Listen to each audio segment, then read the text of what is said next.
Did you get the notification? Okay, good deal.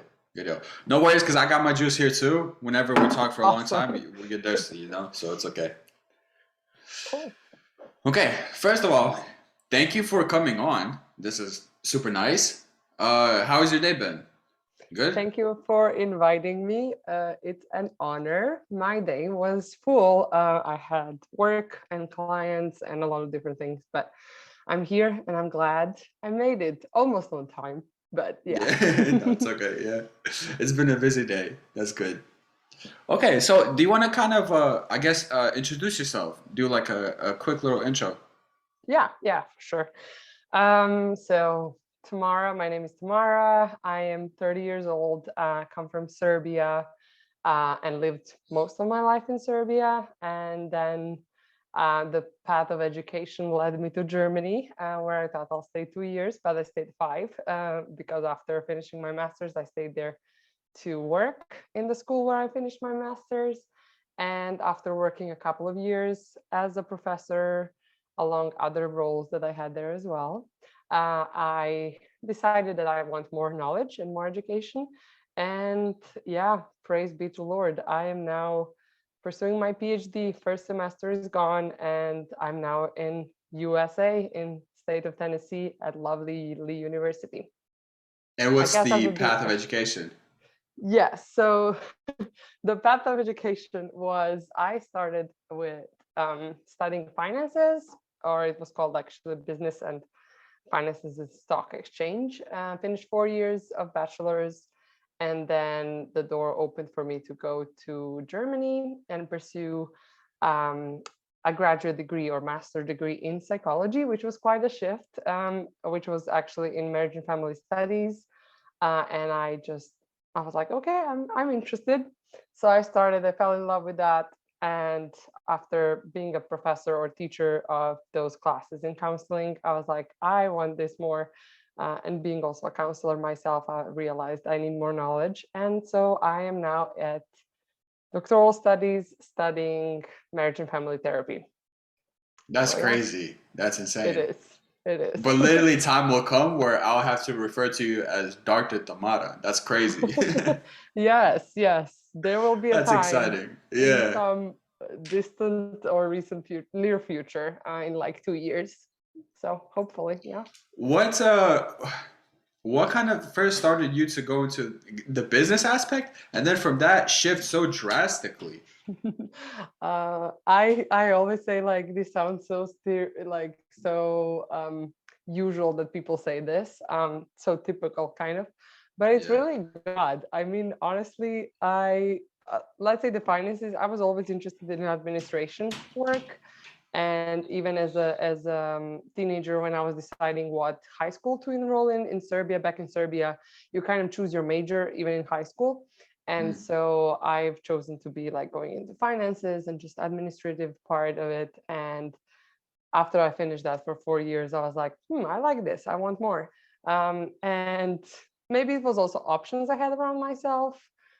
And I didn't have any course in psychology in high school. So I had, no knowledge about psychology in that point. So I went into, studying finances, and it's it's not that you like every single course, but you You're kind of right. like the idea.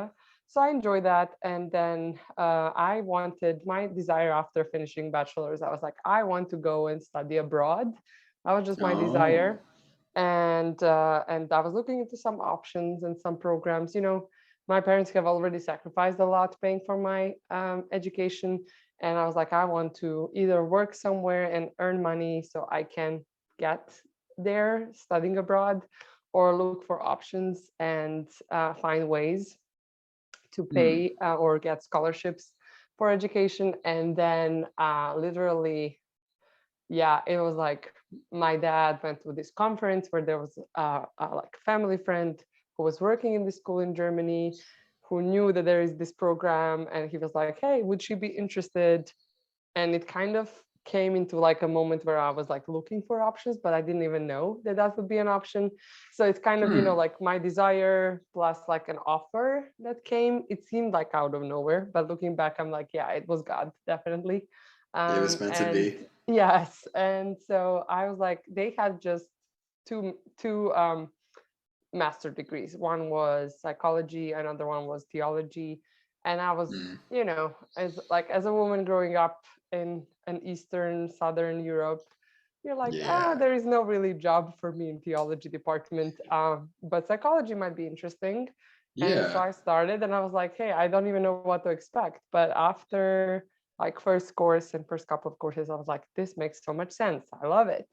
And over Wow. years it made sense, and I don't regret studying finances. I think that administrative part is really helpful even today. It's just helpful for life in general, but yeah, Of I course. definitely enjoy psychology way more. So interesting. Was it literally just the kind of like the desire for higher education and then the program just happened to be open and available?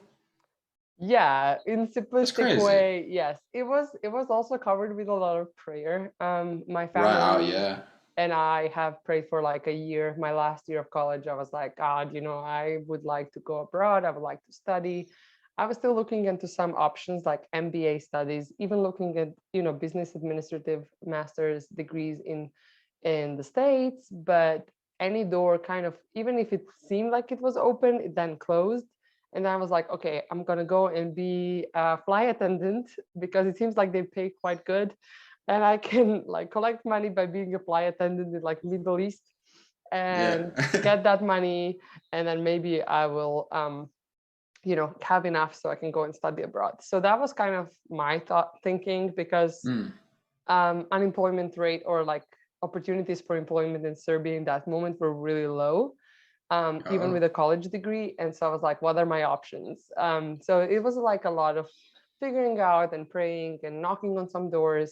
But this opportunity, I did not see it coming. I didn't even know that that school had that program. I thought they're just theology school. So I was not really interested in looking into options, but that yeah. just came like that. It was July. I was writing my bachelor thesis when that offer came. So I defended my bachelor thesis on the 5th of September, and I got on a plane and got into Germany on the 9th. So it was just That's 4 days insane. after. Yeah, That's insane.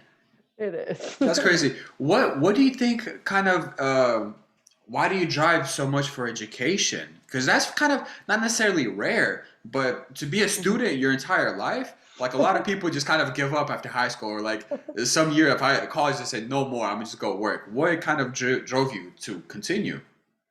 I don't know. I never thought about it that way, but you're right. I I was always a nerd, I guess. Like even, I grew up in a home where both my older sister and my younger sister and I were good students, and maybe that was also something my parents, my mom was really big on responsibility and finishing your tasks and everything. She was not pushing us to be like straight A students, but she was like, Right. yeah, you can do more, I know you can do. And she was also at home with us, and so whenever we would do homework and stuff, she was really following our education path and supporting us in that. And I think that That's really awesome. helped. That really helped, like primary school, I guess, or elementary school. And then high school was really my own motivation. By that point you're like 14, Right. 15, so you already kind of know what you want, kind of. You think you know. Roughly. Roughly. And so, and I was in a class that was competitive, and I had there were good students. I was an average in high school. I mean, Yeah. like maybe first 10 out of 20, let's say that way. Okay. Yeah. So I, enjoyed that. And then university, I again was not like a top student. I was like still somewhere upper part, but not. But I just enjoyed it. I enjoyed studying. And then really the graduate level became like, I really like this. So it wasn't Really? really, yeah, it wasn't anymore, when you're in elementary school or high school or even college, like bachelor, you have to do certain things, you have to study certain things, even if Yeah. you don't enjoy them. But when I came to graduate school, like master's and now PhD, I'm like, this just makes so much sense. Like, I just enjoy this. And so I don't know, it's probably eagerness to learn, eagerness to know more. And even now, I'm like, okay, PhD will be over in 2 years. What am I gonna do next? Yeah. Yeah, I That's yeah. I was actually gonna ask that. After this PhD, what are you gonna do? You're gonna start another topic, another subject, maybe? I don't know. I am, maybe we'll touch on this later, but I really, as I'm like studying psychology more, I see the overlap with Christian faith, and Okay. Bible and the Word of God, and I really feel like I need more knowledge about the Bible from like an academic perspective, so that I can have more authority in integrating those two, if that makes any Wow. sense. Yeah, for So sure. I'm even thinking like, huh, maybe master in theology after all wouldn't be a bad idea. But we'll see, we'll see, we'll see. That My crosses my gosh. mind. That crosses my mind sometimes. Wow, that's insane. For what's it called? How would you define psychology in your kind of simple terms? I don't know if everybody knows what psychology is, but if you were Mhm. to kind of define it, what would that be in your understanding? That's a great question. I would say like the most simple way to describe it is like psychology is a science that is Sure. interested in human behavior and understanding human ways of thinking and emotions. So that would be kind of simplistic way of just like studying humans. In Mm. a way, yes, but And then specifically emotional world, behavioral world, and cognitive world, or the world of your thoughts. Yeah. I feel like I feel like people that go into psychology Mhm. early on in their youth, they kind of have this I guess not guidance, but they're definitely like an outlier. Do you feel like you've had something like that when you were younger to kind what of do like steer you that way?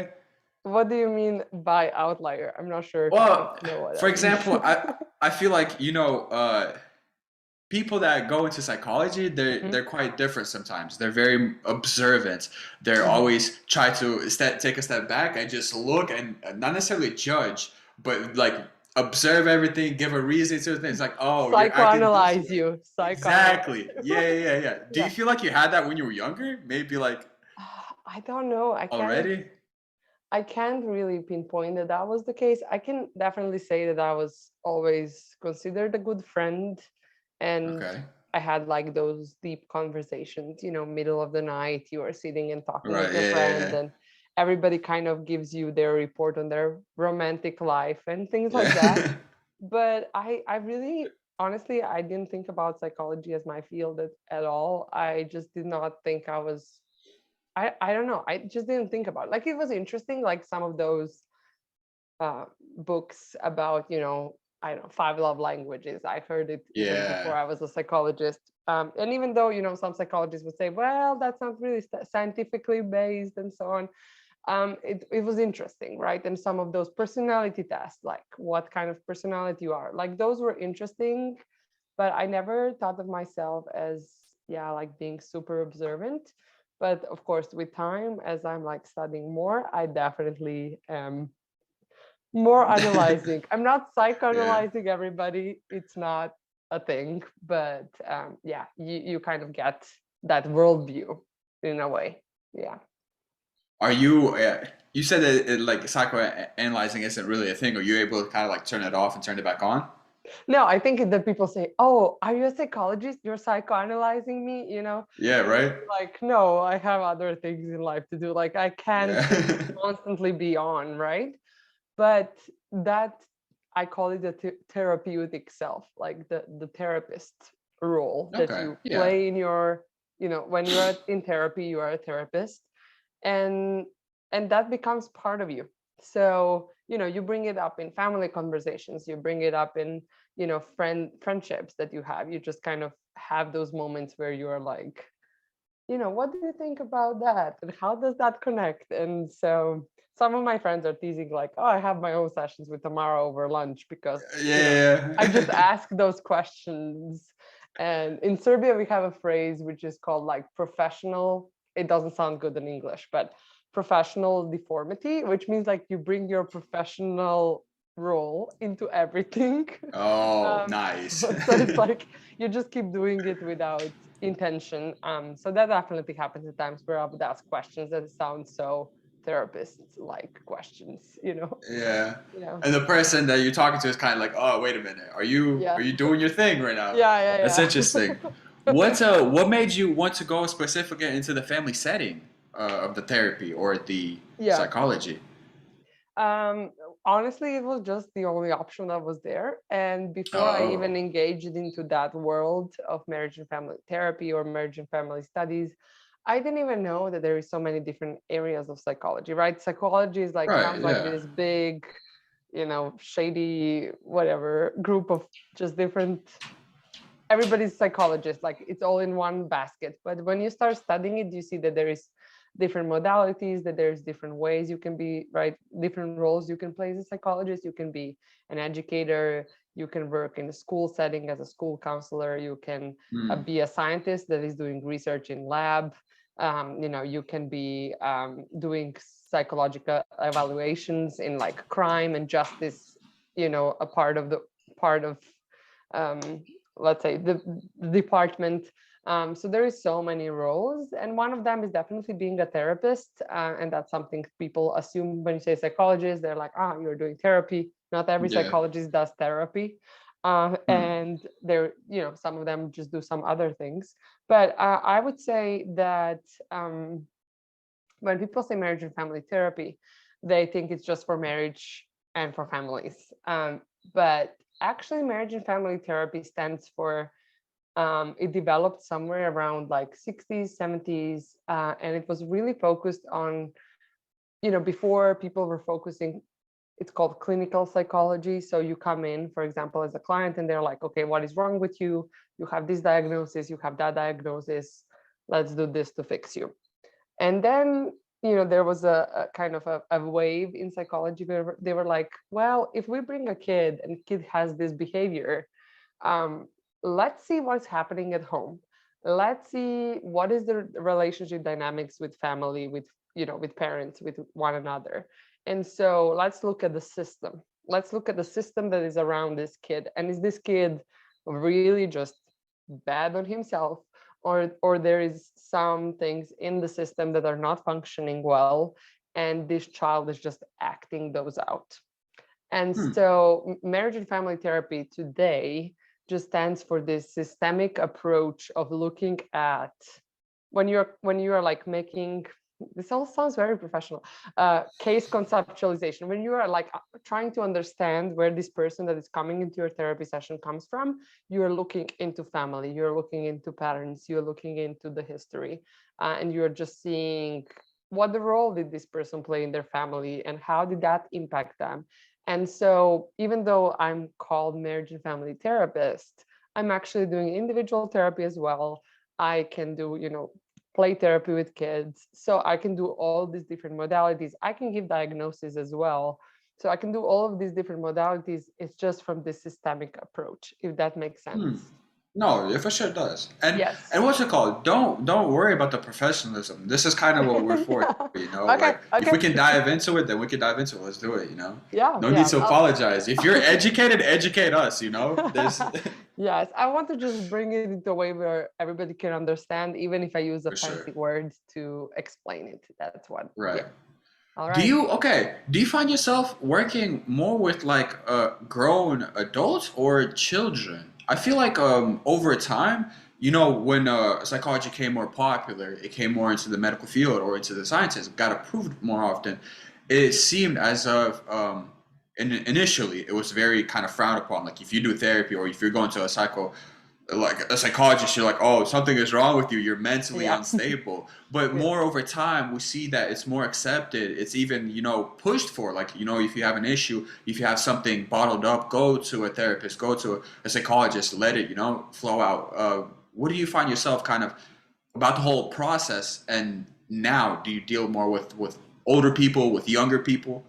hmm So the thing is that, yes, I agree with you that therapy was very stigmatized. And, if you're going to therapy, you are like a psyche, like you are just, something Yeah. is off with you. And there are definitely people who have mental diagnosis that can come to a therapist. But I also like to think of therapy as a preventive work, and especially with children. Like, why would we wait for those children to grow up and have those issues build up the strongholds in one way, and then they have to deal with them as an adult? Why not start early on, start fresh, start when maybe those things are more fresh, and let's help children process that. Let's help Hmm. children have an emotional language and know how they feel, and that can maybe save them some, some of that hard work later on when it's really harder to work on those. So there is a prevention part of it,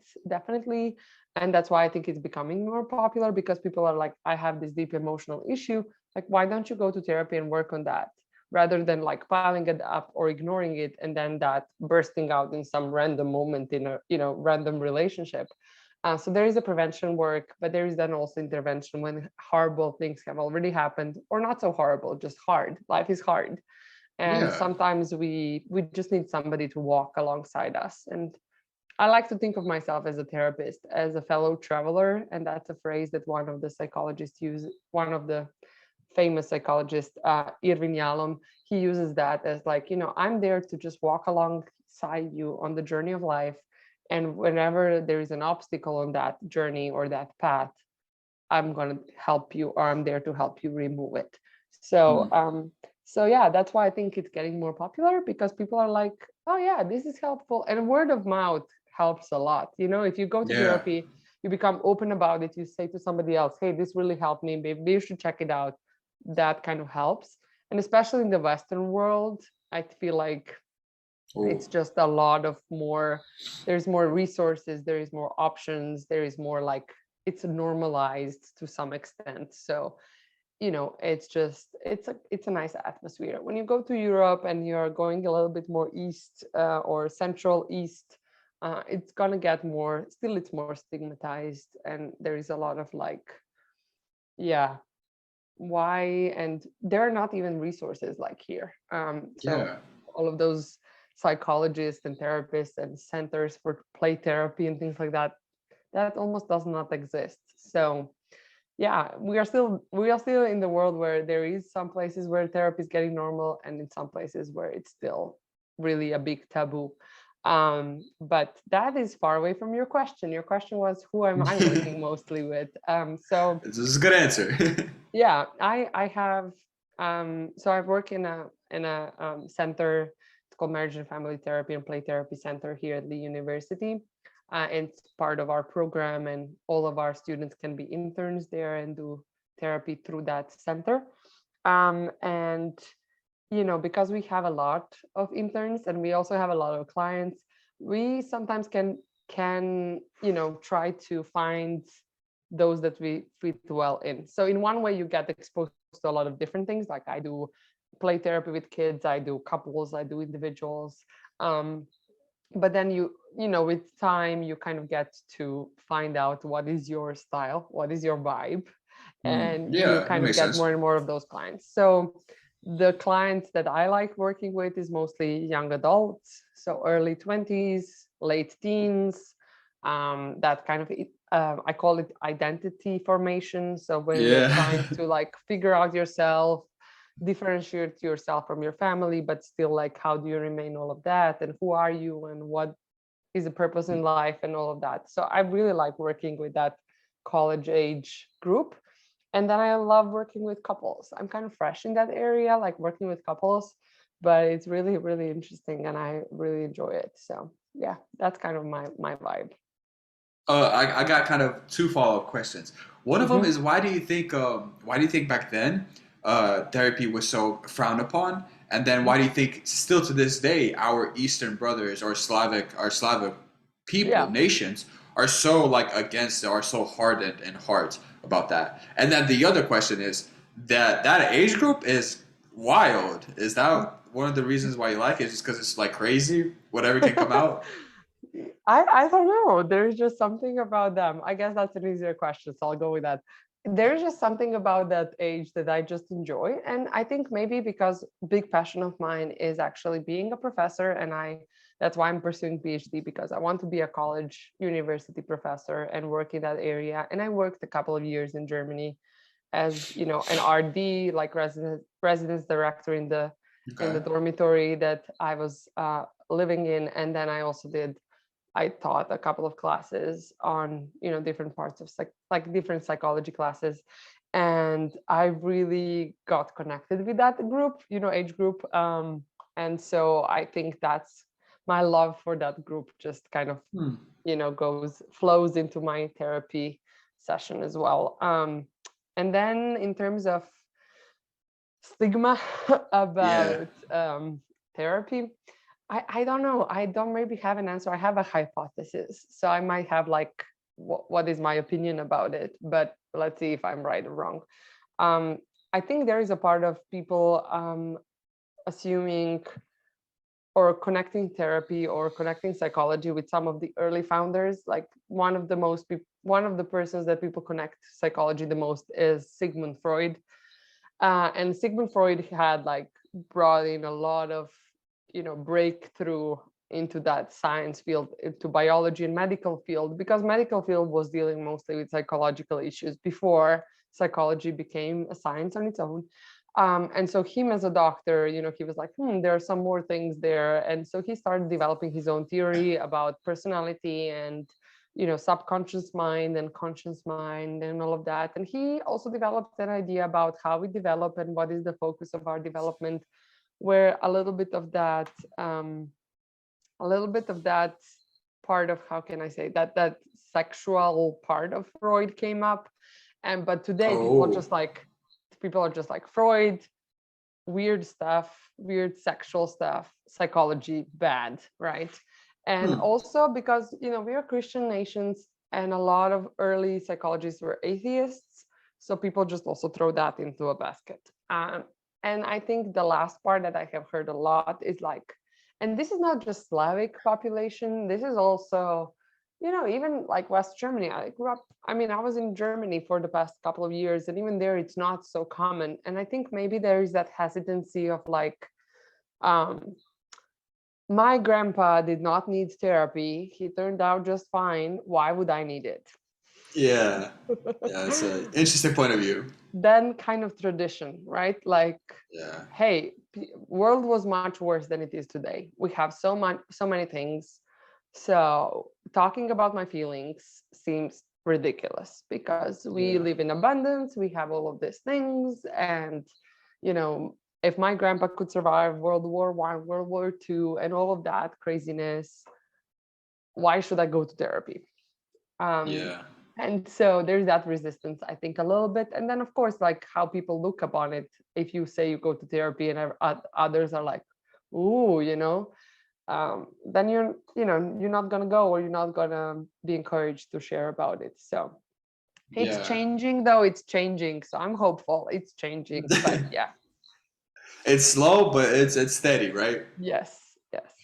I'm curious as to your kind of, I guess, point of view or own opinion on the fact that today we have, these, whether it be kids, young adults, or even grown adults who have these little like ADHD and anxiety, all these little things that back then seemed like it was either less of, or it was so hidden that it was rarely talked about. Do you think this is something new that's coming out with this openness, or do you think it's always been? It was just, I guess, just suppressed. Yes, or unlabeled. So Correct. Yeah. yeah, so I think that it's twofold, as you have even mentioned in your question. There is a part of that is definitely, we didn't have language. We did not know. We were just saying, hey, he was in a war and he's crazy, right? He like, Yeah. it messed Yeah. him up, right? But now we Yeah. know that's post-traumatic stress disorder, or PTSD. Or he was just so hyperactive in school. He doesn't pay attention. He's rude. He's not, but you make a child who cannot sit down for 45 minutes, you make him sit for hours. Like that's Yeah. just, and today we have a language for that. Maybe that's just one part of that. But, like, or people like being all over the place and not trying to, Yeah. not being able to focus. Now we have a language that's ADHD. or people having like, oh, they were just sad all the time, they were just sad, or like even in my own family, my father said like one of his, let's say, like great grandma's sister, something really like bad happened to her, and then they said, and then she died of sadness. But Oh, today we probably know that's depression, right? yeah. Severe depression. So I think part of that is we didn't have language for that. We didn't have labels that we have today. But then part of that is I'm grateful we have labels. We have tools. We know how to treat them now, because we know the labels and because people were putting effort to studying it and all of that. But Yeah. then it's becoming this everyday language that we are all now using, especially thanks to social media, like TikTok and Instagram reels and stories like, oh, I have an ADHD, anxiety, depression, and and everything is like so. Um, it kind of becomes a trend, Yeah. Yeah. and that's in one way I'm glad we are having the awareness is raised about mental health, but at the same time it's being in a way belittled, Yeah. because we use, for even like normal mood swings, we would use diagnosis. And then if you would see, like, for example, I would like have my things neatly ordered and people would say, oh, that's my OCD, Yeah. obsessive compulsive disorder. But if you would, and that's how it's represented in popular culture on social media, but it takes you to meet one person with OCD, with an actual diagnosis of OCD, and see how their thoughts are going into these loops, and it's really preventing them from living this normal and fulfilling life. Yeah. And that's when you're like, just using that phrase, oh, this is my OCD, you're belittling the experience of people who are really struggling with OCD. Same thing with depression, same thing with anxiety. Of course, I can have like maybe like a depressive moment or feelings, but it's different than having diagnosis. Anxiety, we all have anxiety. Anxiety is there. Yeah. It's one of the emotions to protect us, right? When it kind of, gets you like, oh, there is a danger, there is a threat, Exactly. Yeah. act out. But then when we use those like, I just have anxiety, to pull out ourselves out of some situations or use it as an excuse, we in a way we belittle people who really have a severe case of anxiety and an actual diagnosis. So to wrap up this long answer, there is a part of awareness and label and language that is being developed that helps us, but then there's also this promotion of it and belittling by just throwing those labels out there. Hmm. Why do you think that particularly in America, because we live in America right now, Yeah. we see these kind of issues or labels being so dramatically used. It seems that like every teenager now has depression, every teenager now has an anxiety or OCD. What is it about that do you think that makes them feel like they have that or the need to even say that they have that? Yeah. So I think there's again a couple of things there, a couple of factors. One is definitely social media, and some Sure. things become a trend. And it's not unknown to us that there were people who organized, collective suicide at the same time in the past through social media. So there is that kind of belonging and that kind of like, I have a community, like I have an ADHD. I'm not the only one. There are other people. So it's comes out of this good place of wanting to belong and wanting to not be the Oh, only one, right? So there is that right. part. But then there is also that part where, it's trendy. It's kind of, oh, I have, like we all throw out there what we have and what diagnosis we have. So, it's kind of becomes popular in a way. I don't know, weird way, but it does. It And then I is also, weird.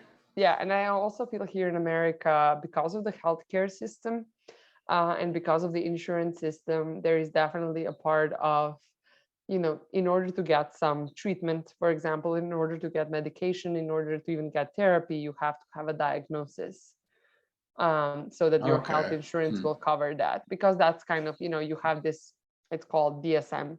It's kind of a like a big book of like all the diagnoses. And if you have that code, like every diagnosis has a code. If you have that code, your insurance is going to allow you to have certain numbers of session and things like that. So there is that playing into that game as well. That if you have a label, if you have a code, if you have a diagnosis, your insurance is gonna cover some of that help that you might need just for regular stuff as well.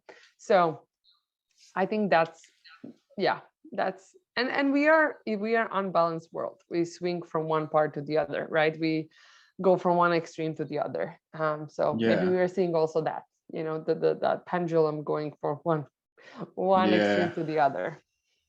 No, that's very interesting. And did you kind of have the little pop-up ad for the okay? So that's kind of like an intermission in a sense. So like it's where we're gonna pause, go to the bathroom, do whatever real quick, and then call back. Are you okay with that?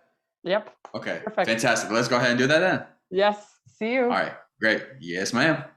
I was really wanting to go deep into the, I guess, origin of these little issues because I feel like every time people are in therapy, it's always dramatical or not dramatical, Trauma related. trauma related in their youth or even their young age. Why is it always from kind of like, is it because of early development or? So it depends which modality of psychology looks into things, because different modalities of psychology look into different issues from a different through a through a different lenses.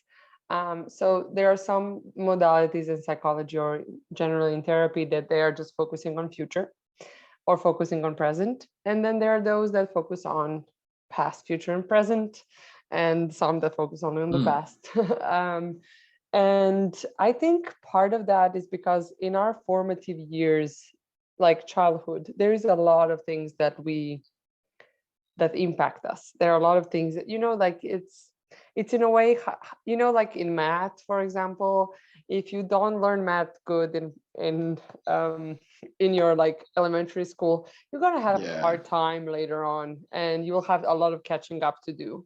And so I think in those formative years, and now psychology, like some, especially like systemic psychologists or marriage and family therapy psychologists, they are like looking into attachments and how did you form those attachments with your parents, and especially with your like primary caregiver. That's how they call it, like your maybe your mom, your dad, or whoever was your primary caregiver.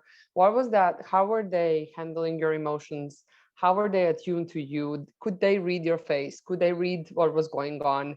And were they pursuing you in some way, to know and to know you and to help you with some of those things? And so if those things are not, and there is no perfect way, right? Right. We are humans, we are fallen, our parents are fallen, they're going to mess us up in one way or another. So no pressure on future parents, but at Right. the same time, it's also like, if some of those things were really not there when we needed them, they're going to impact us in future. They're going to impact us how we handle relationships. They're going to impact us how we even look at ourselves, and how we look at ourselves is going to impact how we relate to others, and what we even try to do in life. If we believe of ourselves some things that are really negative, we are not going to try, they're going to hold us back to a certain Yeah. extent. And so that I love that words of renewing your mind, right? That ability to like process things, the ability to like refresh your mind in a way or renew it. And I think that has to do with things from the looking back at things from the past. Like we are definitely not going to get stuck there, but we're going to make connections. Why am I doing this? Why am I this way? Can we understand that by looking maybe back and seeing what were things back then? So yeah, Yeah, that's that's one. interesting. Mhm. I then have a question. These little traumas that happen in childhood and then they follow you through your youth and then through your young adult life.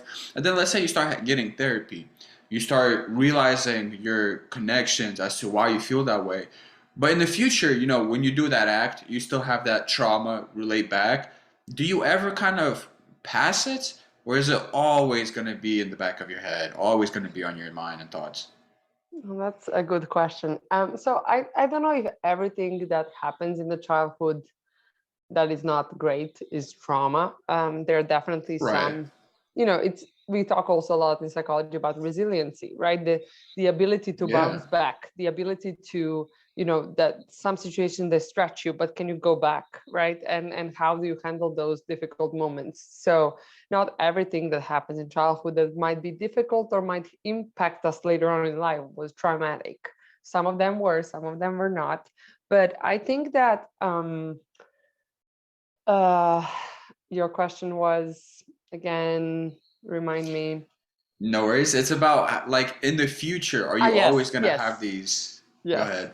Are you gonna be done with that, or is it gonna ever be? I think in one way, it's not gonna disappear, right? So our brain is fascinating thing. It pulls up things and memories from a long time ago, and sometimes we cannot remember what we ate yesterday for breakfast, but we know exactly Yeah. how it felt when that person told us, called us name, or told us something, because it had Yeah. deep emotional impact. So I think in one way we will never forget those moments unless there's some memory issues, but I think we will remember them. But it's the fact, what an impact does it have? So I feel many times we don't even know the impact that it has. So you find yourself flipping in a moment, and everybody's like, "Hey, what happened to you?" Like it was not even that big of a deal, but you like had this, you were overreacting. Yeah. You don't even know where it comes from. So maybe the first step is like realizing what are the roots, right? What are the roots of that behavior or of that feeling or of that like reaction? And then the second thing is like, how can I process that? What has happened? What was that root? How can I tend to that root in a right way? And then how can I move forward? So I think the impact that that has on us can definitely change, even though the memory of things that have happened will probably never disappear. I hope that Mm. makes sense. No, it does. It does. Yeah. For me, it's kind of I don't know if this is in any way, shape, or form can like correlate or relate, but it's kind of like sin, you know? You never actually surpass sin totally. You're always actively, you know, going against it, always trying to, you know, repent and do better. Yes, but Something like that, right? yeah, but I think both, like, but because we are fallen, right? Because difficult things have happened to us, or we have done some bad things, or people have sinned against us. Right. Right? We are in that pursuit of, like maybe repentance and forgiveness and redemption and renewing our minds, right? And even just Yeah. like trying to live out that holiness and that try to like live a life without sin, but sin is still there because we are in this fallen Right. stage of this Yeah. life. And so yeah, exactly, because of those impact of those, let's call them sin, of other people on us, or what we have done wrong, they are going to be there. But we know who we, like renewing our minds even in our identity in Christ, like we know who we are children of God. We have been granted the forgiveness because of Christ's sacrifice on the cross. We can live that out. It's a process, right? So you Right, have to for sure. remind yourself, and it's the same thing with those difficult things or difficult memories. Like we have to process them so that they don't have that darkness power. We bring them to light, but then we have to remind ourselves, hey, like when they come up, like, hey, you process that, you have kind of a coping mechanism. That's how they call it. Hmm. You have something that was a healthy layer of, you know um, ointment that is put on a wound, and it's slowly healing. Yeah. Hmm. Interesting. What do you think is why are some people more resilient than others? What makes a person resilient? Is that something That that the scientists, I'm assuming, are diving into more and more? Yeah, they're definitely diving into that. And I will probably have to pull up a book to give you like a specific Oh, okay. answers. But It's a tricky thing. It's like there is, definitely things from your past, like and how you were raised, the resiliency of people around you, and then there is, just I guess there is also like just people are different. There's differences Mm. between people. Some people are more resilient, the others by nature. Yeah. Um, but then also the resources and what kind of resources did you have going through that difficult time. So I can give an example of like I consider myself pretty resilient, which is very very, how do you say that, very kind of proud of me to say, I don't know, weird of me to Yeah. say, Yeah. yeah. But I we growing up, I we were going through let's say armed conflict. I don't know if I would call it a war, but a war, kind of a warlike situation. There were bombs falling, so I guess it's a war. When I was 7, Yeah.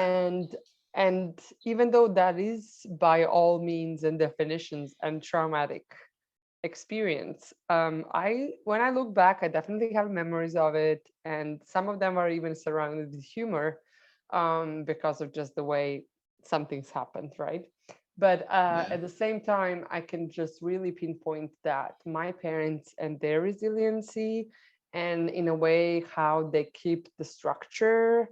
Like if we had guests before and that's time of the year, we had guests that time of the year as well. If we were supposed to go to a camp, we went to a camp, even though the whole country was going in a war. So they kept that structure, and for us as Hmm. kids was like that was more important than, and the panic, right? My parents were not panicked about what was going around them, and I think that really helped us. Like all three of my, me, my older sister and my younger sister, we were like different age, like 3, 7, and 12. We were we all three of us look back at that, and of course we have some flashback memories, like, oh yeah, I remember when there was a siren and we all went into the basement and all of that. But it's not like this scary. And yeah, anyway, Hmm. long story short, I think it also has an impact of your resource, like who was there, who was your in those difficult times. Were you alone? Did you have family? But also, was your family helpful? And for a lot of people, also spirituality is a big factor in resiliency. So understanding like the higher power and having a sense of like meaning and purpose and like something bigger than you ruling the universe, helps with a lot of resiliency as well. And just having meaning, finding meaning in life through a difficult situation is definitely a big factor in resiliency. Yeah. That's yeah. There was a. I'm sure you've heard of this. You probably Mhm. even read it. The book where it was about the Jews in the concentration camps, and they were asked, why does some come out, of the camps? Well, they were of course starved. They were harmed, but they came out freshly while the others died so fast. And the guy answered, because we gave ourselves a meaning even in Mhm. camp, and we know with that meaning you're literally giving yourself life, which is Yeah, fascinating. it is fascinating. Human mind and what people can survive surprises me every day.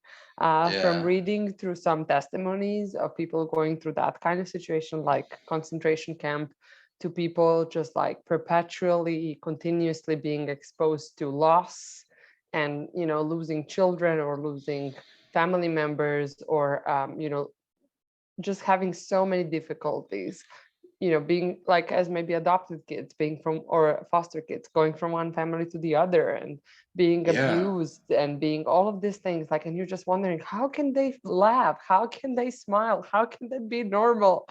um I mean, it's just fascinating, right? It's just fascinating how we are made, right? The human mind it and the is. ability Yeah, to bounce back. But I think the book maybe you're referring to is Man's Search for Meaning, or at least it's kind of related to that. might be. And it's there was actually a psychiatrist. His name is Viktor Frankl. He was a Jewish in Austria, and an Austrian Jew, and he was in a concentration camp, and not only one. He was in a couple of them. Mm. Dachau, and another one, like I think he was transferred to two or three.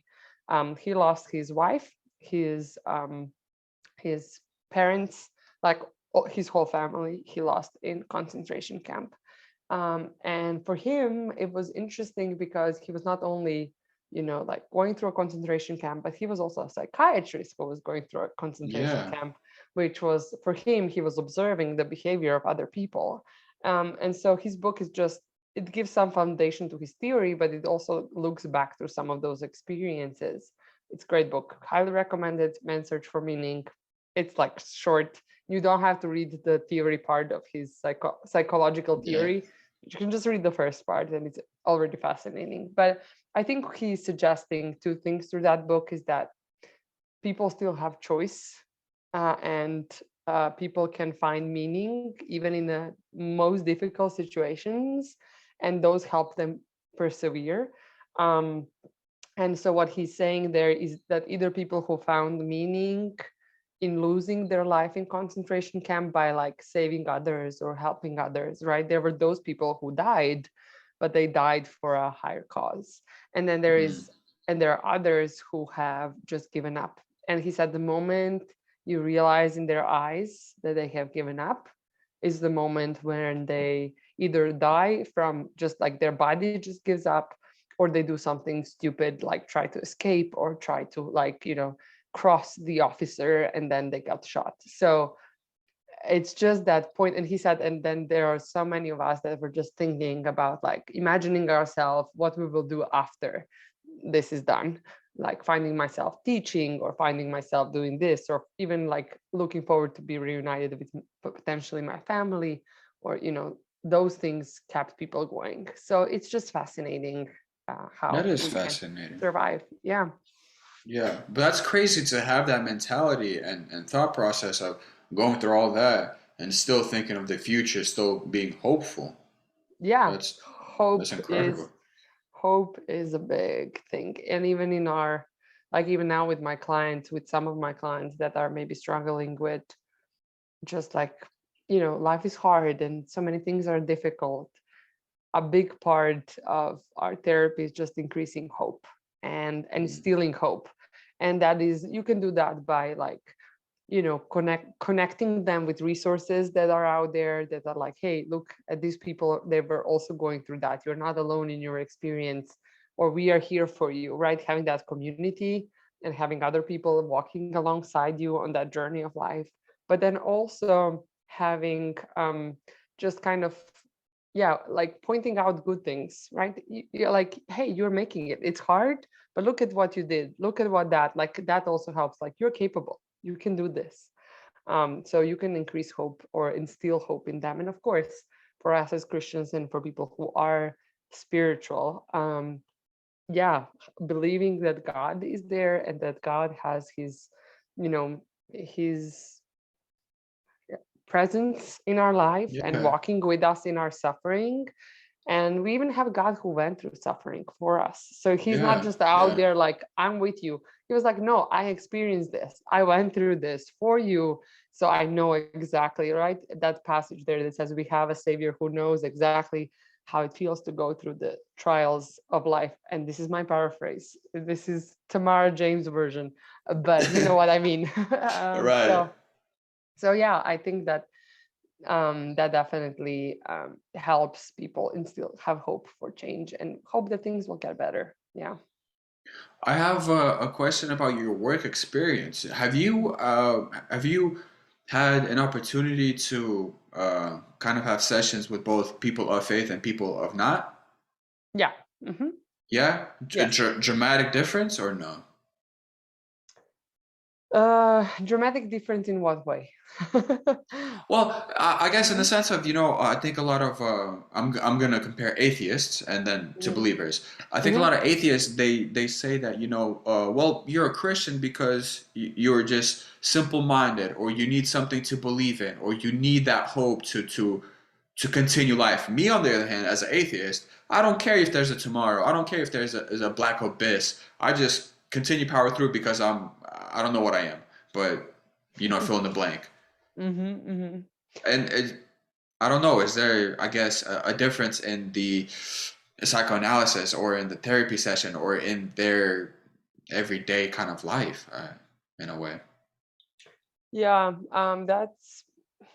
that's an interesting question. A great question, actually.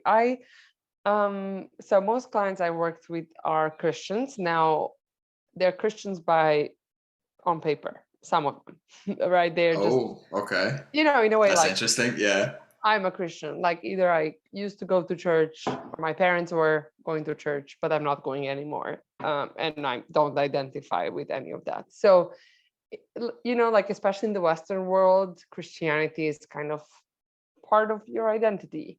And so especially here, right, the South. So Yeah. a lot of people were going to church at some point. So it's not foreign to them. But the difference is that they don't bring in those conversations. They don't rely on the spiritual resources, right? They just don't pull those in. While those that are, let's say, more active in their Christian faith, or pursuing their Christianity daily, let's call it that way, Yeah.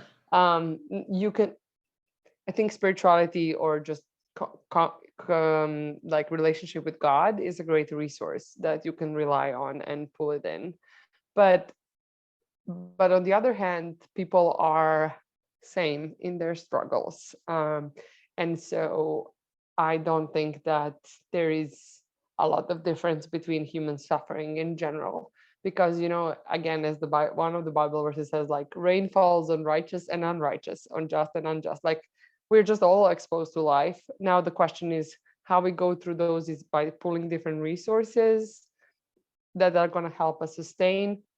And so I think like relationship with God is one of the major resources that Christians have, or those who are active Christians, that others might not rely on. But I Mm. think that in terms of like what is the topic of suffering, I think it's very much same or similar, um, in that.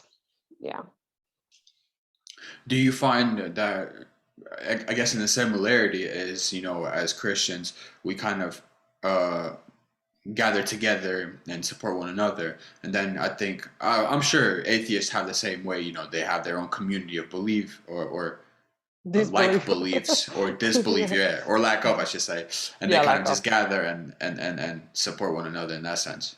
It's fascinating. We are relational beings. We are not created to Yeah. be alone, and that doesn't mean we are created to all be in marriage, which is many times how that's interpreted. But we are created for a community. We are created to relate to one another. We are created to relate to God, right? And so Right. even if we deny God and we put him outside of the box, we still yearn, or we still want that belonging. That's a big part of just being human. And so yeah, I think people find like-minded people.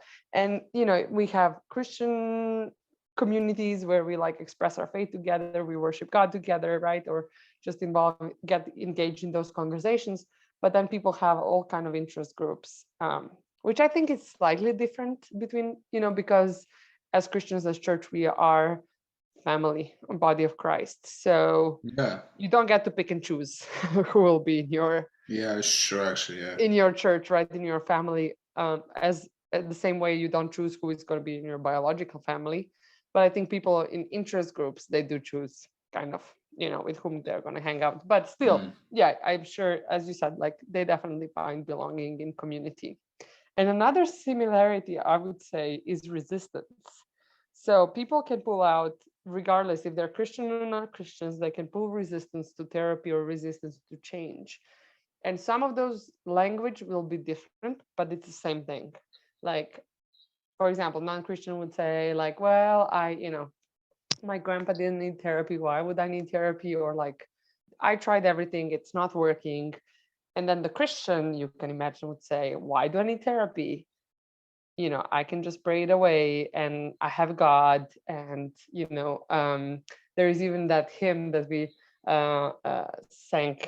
sang in the church before, and it's like, give it all to Jesus, give it all to only to Jesus. No. Yeah. Samo Isusu. In Serbian it's like Samo Isusu. And today I'm like, Mm.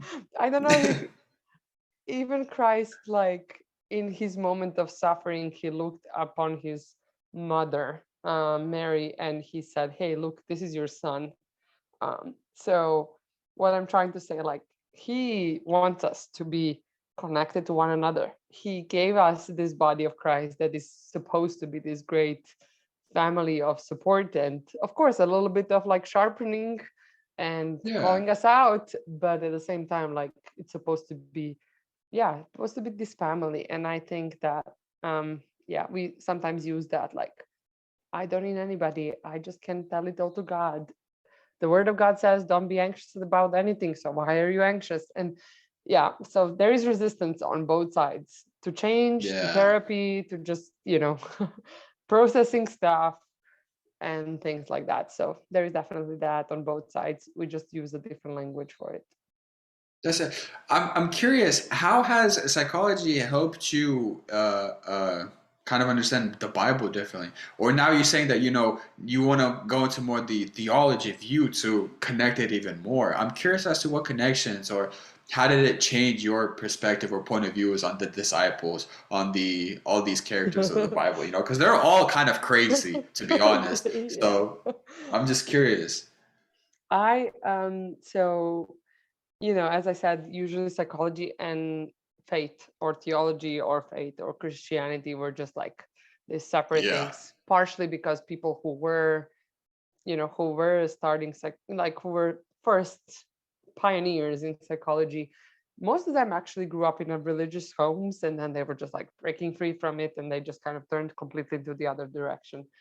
So partially Yeah. because of that, but partially because like people are scared, like, as I said, like, why would I need all of this? I have, nobody in the Bible needed therapy, so why would I need therapy? Like, even those type of things. And I think that Right. um for me, I'm like, psychology studying humans and trying to understand the soul, right? Trying to help the soul find healing. And isn't that also what Bible and the Word of God is interested in our soul, in us, in our thriving and flourishing as human beings? And I just think that those really connect and overlap. And that's why there's a big movement, maybe the last 50, 60 years, to integrate, and it's called like integration of Christian faith and psychology. And a lot of Christian universities, colleges, are trying to connect those. And even secular Hmm. research shows that they call it spirituality, right? So it doesn't matter which kind of spirituality, is it Buddhism, or is it Yeah. Christianity, but spirituality, like having that kind of higher purpose, higher being, that's a helpful resource, or that improves our well-being or improves our happiness levels, or it's good for resiliency. I clearly remember one of the resilience factors being spirituality. So even they're recognizing it, but I think as Christian psychologists, we have a unique opportunity to connect those two, right? To connect Bible, to connect Christian faith and psychology, and find the ways they overlap and they integrate. And as one of my colleagues would say, I just love when like psychology proves what Bible was saying the whole time. and Okay. and those are those like click moments, right? Those are those like, aha, this now makes sense. And like, yeah, it's just, of course, it's not like you can, Bible is not a book and a textbook for everything. So there is a lot of, that's kind of divine revelation, but then God also gives people opportunities to find out things. And people found out and created a lot of things by, I want to believe, divine inspiration, and by God instilling talents in them. So I think God can use a lot of those tools in psychology to help people heal, find healing, or live that purposeful life. And so I think that's why, as Christian psychologists, we have a unique opportunity to integrate those. That's what my passion is. That's what I Hmm. really want to dive deeper. But I feel like I don't always have the authority, as I said. Like, I feel like if I Right. have a degree in, like, I really studied that for 2 years, that people might like listen more, but maybe they wouldn't. It just depends. But Right. yeah, maybe one of those moments where I was like, aha, is what I already mentioned, like renewing your mind. And we know that in the past, maybe 20, 30 years, before people were thinking, okay, you when your brain forms a certain way, that's it, right? There is no way to change, there is no way to repair, there is no way to, you know, that's it, you're set, you're done. Yeah. But then, in the last, maybe, as I said, 20, 30 years, they're finding out through brain scans and all of these things that brain can actually change, and that brain is, they call it neuroplasticity, which means that your brain can form a new patterns. And Yeah. yes, and it can rewire. That's what they call, they are neurons, and they, when they fire together, they wire together.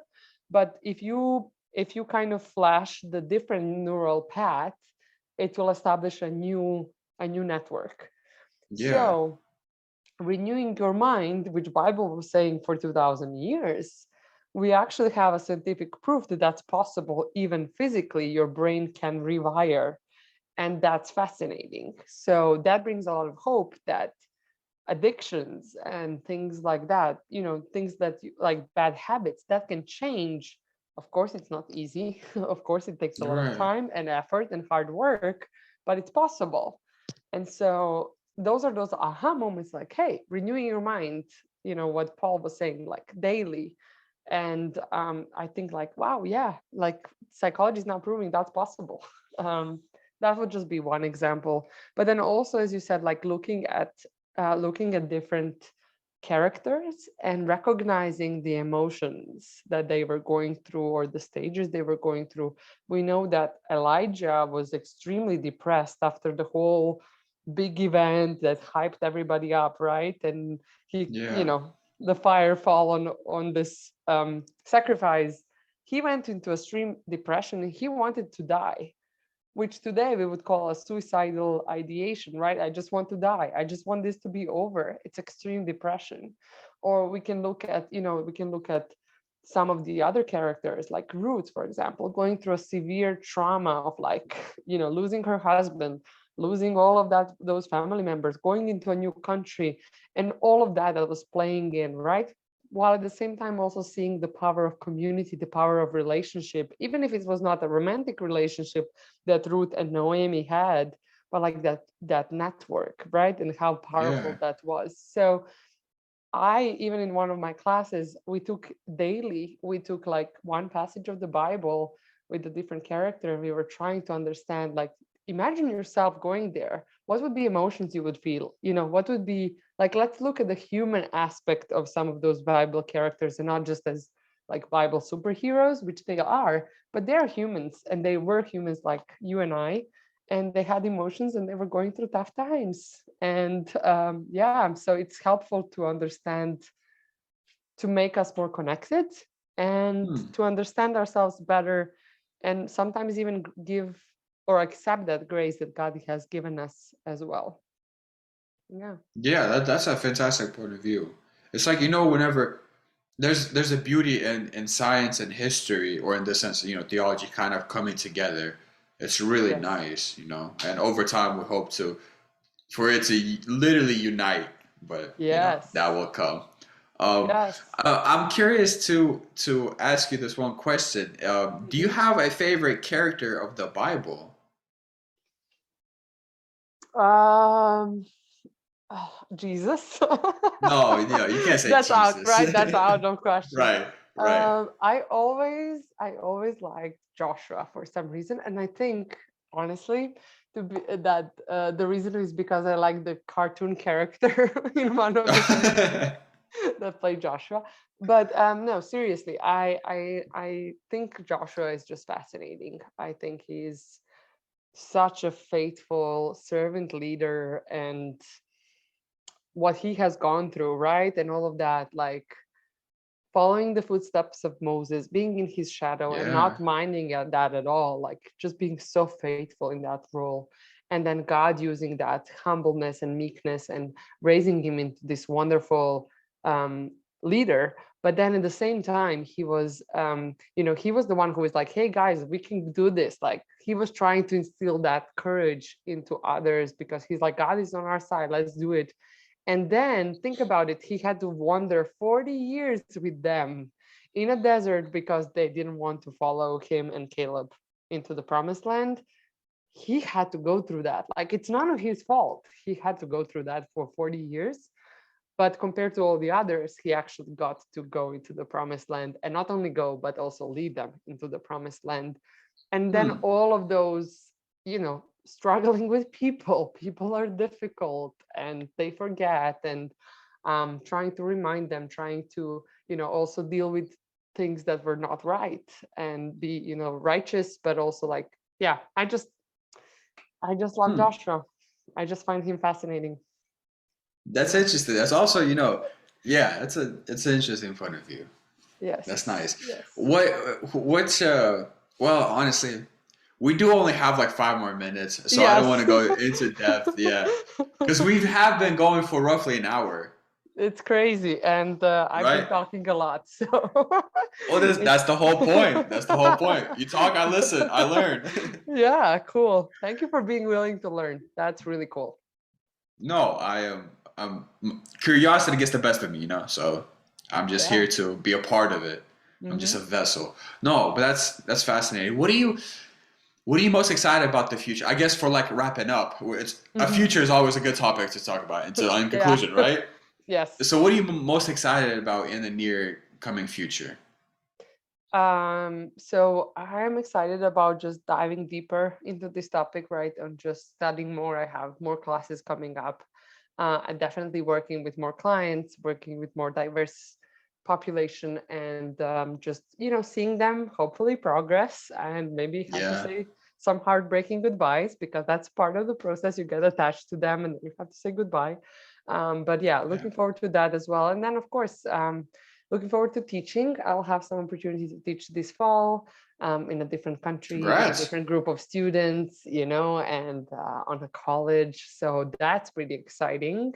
And yeah, just, yeah, digging deeper, being a nerd that I am, continuing being Yeah. that. And yeah, hopefully then adding that PhD to my name. So There you that's go. going to be That's exciting. Yeah. exciting. That is Mhm. exciting. How do you feel about the kind of future of technology and humanity integrating more and more? Is that something that's kind of terrifying, or is that something you're very like you can't wait for? Or You mean in terms of like artificial intelligence, or what do you think about like honestly, what's happening just anything. We're getting more and more like dependent on this thing, and soon it's just gonna be in us. So how do you I'm feel not about excited. that? I'm not excited about No? that. I'm an advocate, and I'm failing into that daily. Yeah, I'm failing myself, but I'm an advocate of like less time on your phone, more time with people around you, be present in the moment, and things like that. But that's a whole lot different topic, right? Rest, Yeah, right. hurrying, hustle, and how to break out of those. And phones definitely add to that list of just like constantly being on. So I don't think that's healthy. But yeah, I'm excited about the part that we get to be connected, with these things, like in terms of like getting more resources out there. Soon planning to start my own podcast. So looking forward to that, and using media for that as well. Do you have a name already in Yes. what it Grandmas and frogs. Grandma and Frogs? Grandmas and frogs. So it's What plural. what Yeah. So a short wrap up, would be that I want to talk exactly what we talked about tonight, like connecting things that usually were presented as separate, and like don't mix those, right? And the Serbian idiom for don't mix things that should not be mixed, like don't mix apples and oranges, is grandmas and frogs. And that's okay. why I just use that and translated it That's beautiful. literally. So I'm going to talk about my personal and professional life. So those are those things that are going to get mixed. And then psychology and theology. So those are going to get mixed. And then also my experience as Serbian, European, living in the States, which are also mixture of things. So yeah, it's going to be a mix of everything. Grandmas and I'm frogs. excited to hear. Okay, so for the conclusion, was Mhm. the release date of this and where is it going to be on? That's I think. Are you thinking of YouTube? Are you thinking of I am another platform? I'm still figuring it out. I don't think it's going to be a video. I think it's going to be just audio. Okay. And so it's probably going to be on one of the other platforms and not necessarily YouTube. So I have to figure out what is free and what is available. So Yeah. yeah, we'll see. Hmm. Okay. And then date, time. Yeah, so ideally I would like it to be soon, but maybe realistically it might take some time. So maybe end of June, somewhere around there. Yeah. Fantastic. I'm Cool. excited to hear all about grandmas and frogs.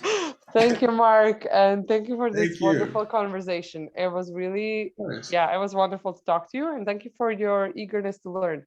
I think one of the, you said curiosity, and I think it reminds me of one of the phrases my professor would say, that curiosity is antidote to judgment. So, in order to understand and be less judgmental, people should be curious and understanding other people's story, but then also just understanding fields or science like you are Wow. trying to understand. So curiosity is antidote to judgment, and I am glad that your curiosity has brought you to this conversation with me. Yeah, no, and I appreciate you for joining and Yeah. having this passion to go into such a niche field, because not everybody does that.